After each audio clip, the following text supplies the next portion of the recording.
Hello and welcome. Thanks PORTALFEST and Ruben for inviting me to perform and Pegasus Books for hosting. Fiction room is cool, eh? Right, we should start. As my mum would say, although this is a little bit late, it's dead on the dot of 6 o'clock and we're off goff. So you've all come here today to see or hear this thing. You're here, I'm here. You've had days, I've had a day. We've all done and made things with our days, and now this here, this together. There's a practical side of things, how we transported ourselves, how we are fitting in this room. Not a formal concert setting, yet I'm here and you're there. You got tickets and you got expectations. You might want to know something about the title of this work, Travelling. Well, the morning I received an email from Ruben asking what the name of the work is, I'd woken with the Joni Mitchell song, All I Want. Travelling, around my head. Then, actually, funny story. Yesterday, I was leaving home to walk to Kit's performance. If you weren't there last night, you definitely need to go tonight. And so yesterday I was leaving home to walk to Kit's performance, and I put in my headphones to listen to some music. I hit shuffle. What should play first?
Dead on the dot of Sikalok and Ralph Goff, like a robber's dog I'm off, a dag, a wag, a trick in a car, pimple on a peanut, dead to the world. Beg your pardon, Mrs. Harden, there's a piggy in my garden.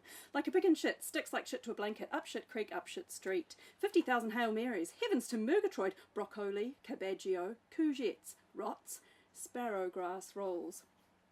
Slop-tition, always pour from a height, up and down like a fiddler's elbow.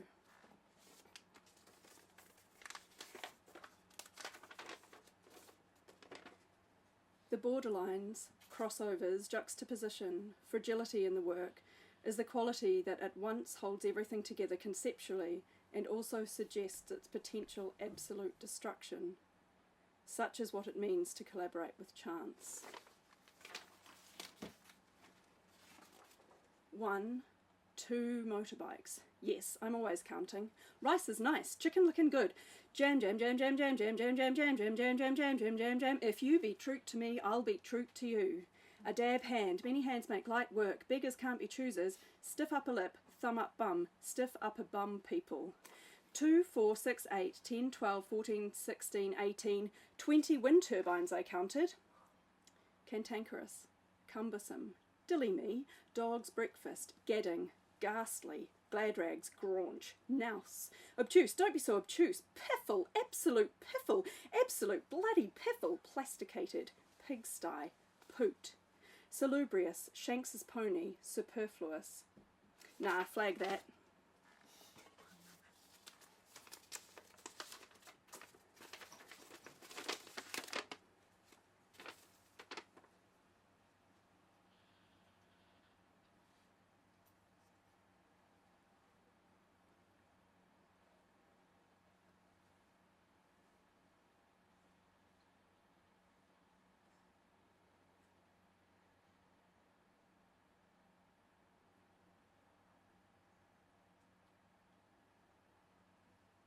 "70 chairs. Okay, my way, up and around the roundabout. With me, with me, with me, with me, with me, with me, with me, with me, with me, with me, with me, with me. With me, with me, with me, with me, with me, with me, with me, with me, with me, with me, with me, with me.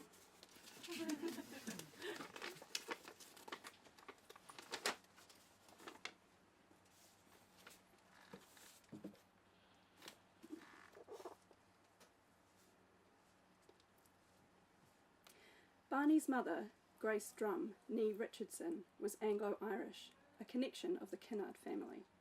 And Barney and her sister had had their share of Irish holidays, during which Hilda had had her eyes dazzled by the splendours of Rathblaine. Other things impressed Barney. Ireland was for him a dark place, slow, dignified, and mystical. Everything that was unlike the gay little, bright little flat in South Kensington. He lost his heart. And it was not long before, the focus shifting a little, he perceived that the mystic beauty of Ireland resided in the Catholic Church. This perception developed into a great spiritual crisis during which it became clear to him that he had an extreme destiny. He must forswear the world and aim at perfect sanctity. Anything less would be for him a meaningless, perhaps a disastrous goal. He took himself away alone to the saint-haunted solitude and stood beside a round tower in the holiest place in Ireland. Here he felt himself, in what later seemed to be a mystical experience, confronted, captured, claimed. What claimed him then was something very odd and pure, a Christianity still simple and innocent of blood, whose humble and unpretentious saints lived in little roof cells. The sacred river Shannon, flooding, yellow-reeded between the small barrow-like hills, turned under his gaze from the pewter grey to blue, and Barney decided that he must become a priest. "If you've got something to say it." "Well, it's nothing special really, I just wanted to talk to you. We never seem to meet and talk to each other properly, and that seems a shame. I have very little time for social conversation, you must excuse me."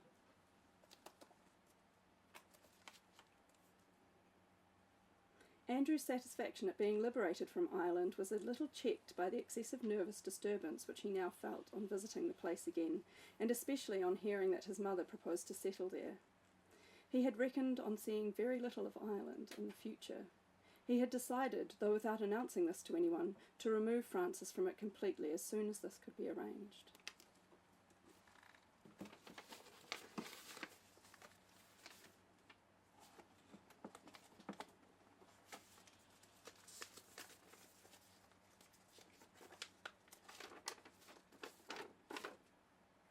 I'm not a singer. I don't sing. I can't sing.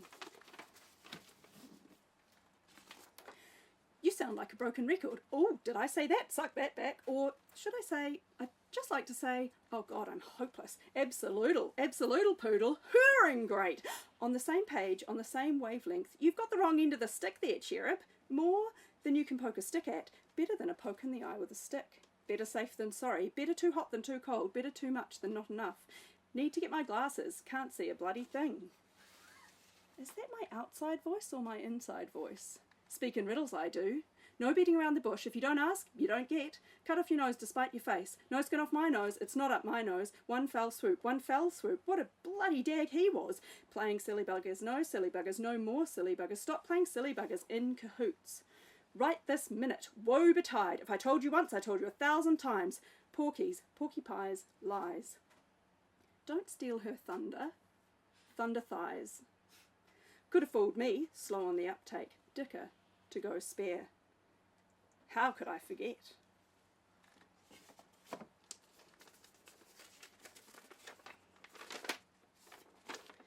Jar weights. 758 grams, 528 grams, 328 grams, 176 grams.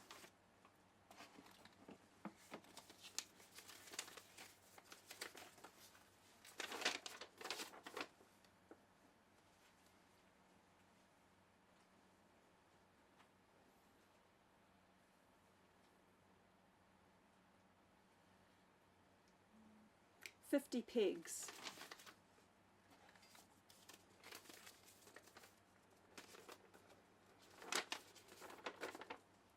I mean, we're both making really good points.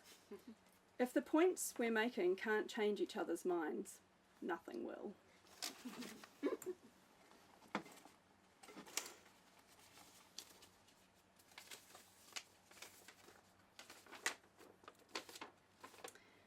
Rewrite at will. 4 parts flour, 1 part water. 3/4 of a cup of whole grain flour, 1/4 of a cup of white flour. Water enough to make the right consistency. Some salt, some pepper, some herbs. Just the right amount. Roll thin, halve it to fit it on a tray. 230 degrees. 4 minutes one side and maybe 1.5 on the other. Oh, tablespoon of olive oil in it.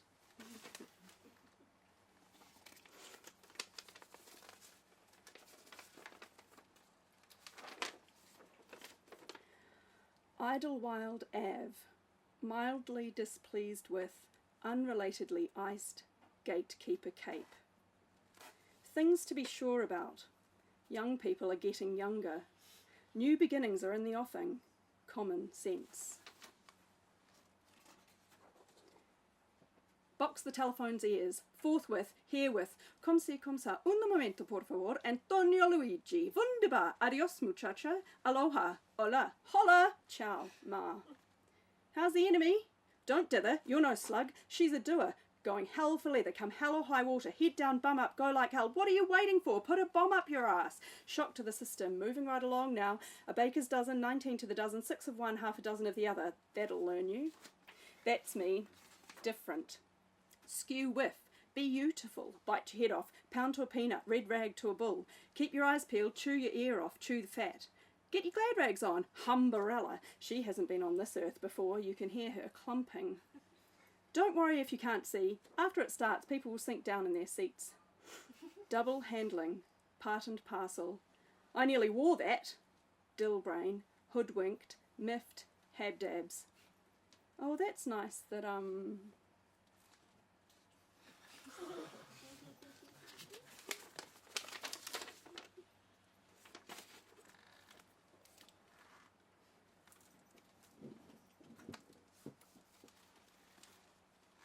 I guess you'd like to see pictures. They were introduced to Mr. Wickham, who had come from town to accept a commission in the corps. He had all the best part of beauty, a fine countenance, a good figure, and a happy readiness of conversation. All were struck with the stranger's air, all wondered who he could be. The party was increased by the unexpected arrival of Mr. Darcy and Mr. Bingley. Darcy was beginning to determine not to fix his eyes on Elizabeth when they were suddenly arrested by the sight of Wickham. Elizabeth, happening to see the countenance of both men as they looked at each other, was all astonishment at the effect of the meeting. Both changed colour. One looked white, the other red. What could be the meaning of it? It was impossible to imagine. It was impossible not too long to know. That doesn't make sense, but it's what's written there. When they chanced to be alone together, Mr. Wickham told Elizabeth the history of his acquaintance with Mr. Darcy. "We played together as children," he said.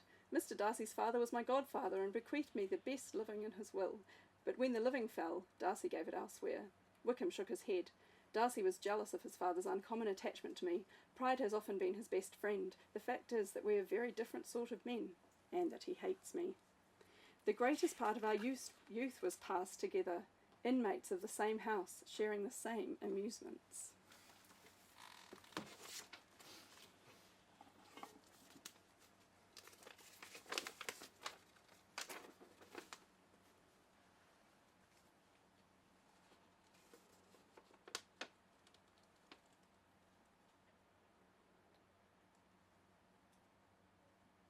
"41 pages.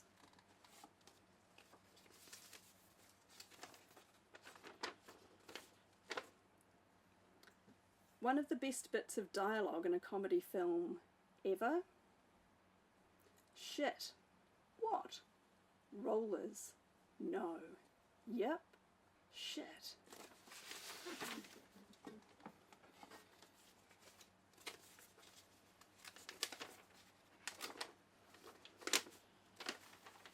Do we really need to record this? Okay. This is my tactic for how this works. Just pretend it's not there. I don't know what I'm doing. Yeah? You're just telling me what you were going to tell me anyway. So we were going to have a conversation about plainness. So one idea I had was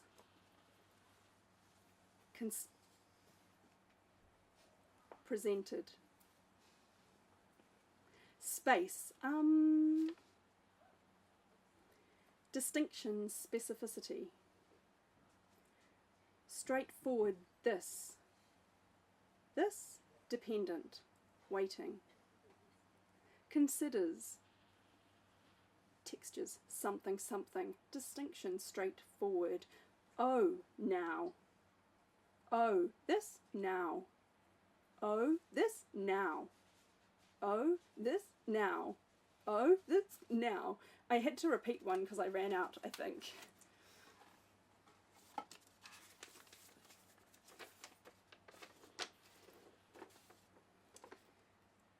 Do you ever find that you can't hear S's when cicadas are loud? It's like your teeth can no longer meet properly and the S's turn into ashes.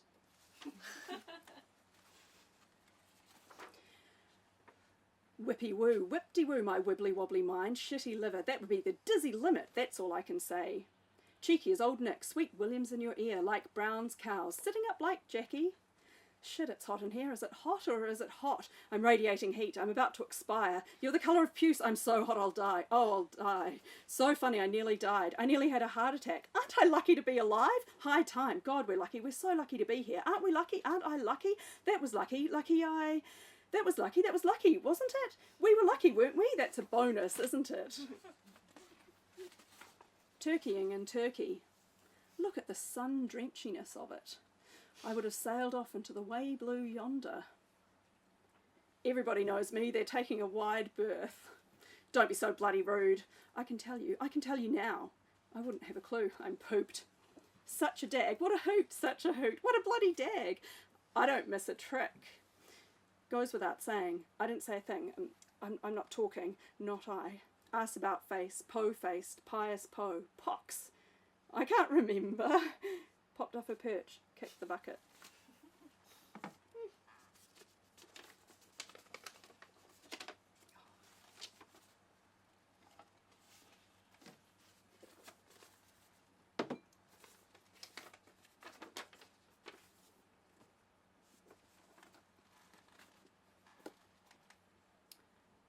He sits there. He still has time. He doesn't have to go to the factory yet, but now the stress of the last few days falls away. Now that he's visited that corner building, now that he's made those few small purchases, everything is decided in his mind.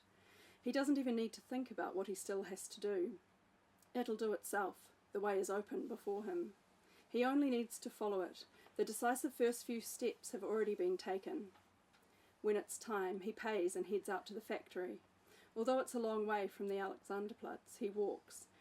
He spent enough money today on transport, on little purchases, on food. Enough? Too much. Even though Kvangel has decided on a whole new life, he won't change his old habits. He will remain frugal and will keep people away from him. And then he's back at work, alert and awake, laconic and unapproachable as ever. There's no visible sign of the change in him.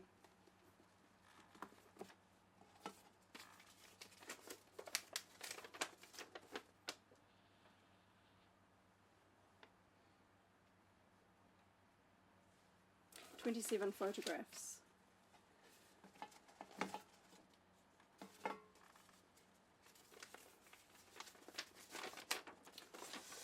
Okay, so yeah, got quite a bit on at the moment. Thought I'd make a bit of writing, I think, to clarify some ideas for my performance this Saturday. PORTALFEST. Saturday the 2nd of February. It's February already? Also working on a funding application at the moment and trying not to confuse things in my mind. Need a clear head.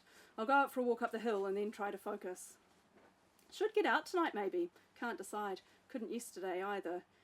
Should have busted it to the theatre but ended up baking bread instead. It's so obvious I'm focused on that, over and above the performance for Saturday right now. I might have to rejig my day. Maybe it's best to get the unknowns out of the way. Maybe Saturday's performance has a read-through vibe.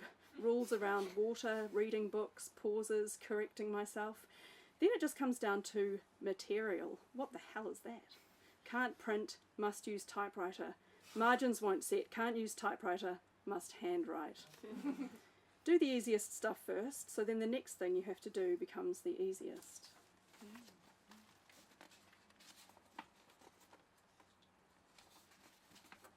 Beats me. Spare me.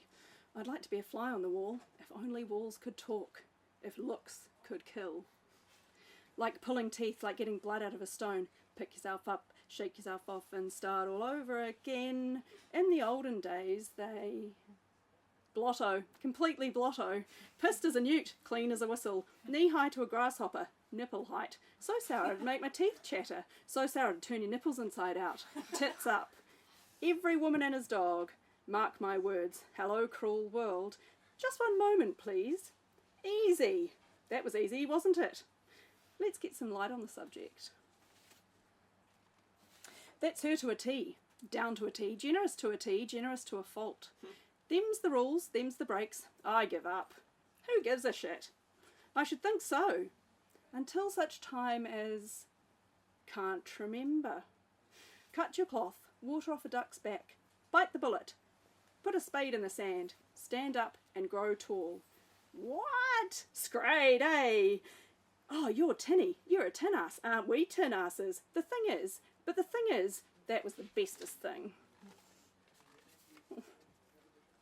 Maybe should have cleaned it.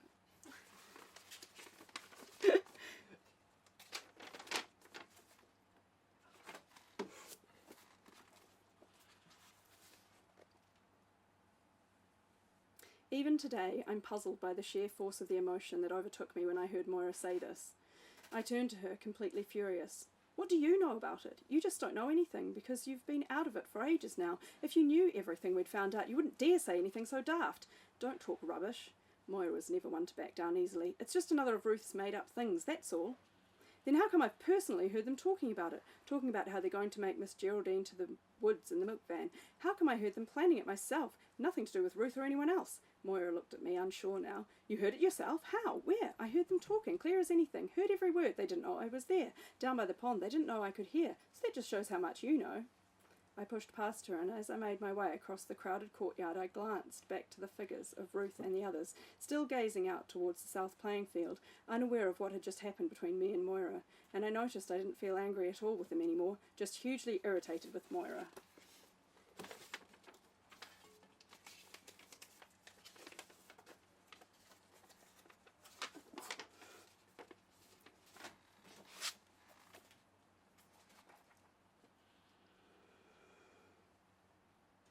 Cecile Savitt's house leaned between two others just like on Elysian Fields.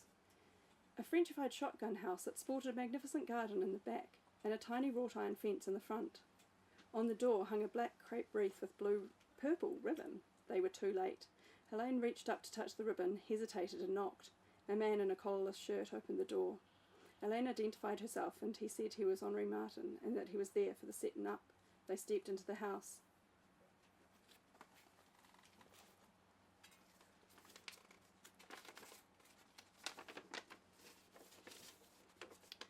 You're like, whatever, in the best way. It's all about the intonation. Not a good look. Always a good look. What do you want, a medal? I want a medal. Aloha, Margaret here. Please don't leave a message. If you'd like to, text me through anything you want to say to me. Thanks, ciao, bye. How does that go again? Did you like that? Get your laughing chops around that. Take that back, suck a lemon. Pin your ears back. To boot, plant boot. Could have fooled me. Not a dicky bird, nah. Get into the swing of things, in the offing, on the off chance. She's robbed a trolley. Shit, she's a dag. We laughed. Did you like that? I forgot my hat. No, not my hat, my glasses. How does that go again? Dilly, not a skerrick. It's madness, absolute madness. Catching flies, jumping the gun, turning up for the books, a piss and a roar. Truth be told, the land of nods. See you and on until such time. 2 shakes of a lamb's tail. Cut your losses, count your blessings. Mum's the word. Thank you.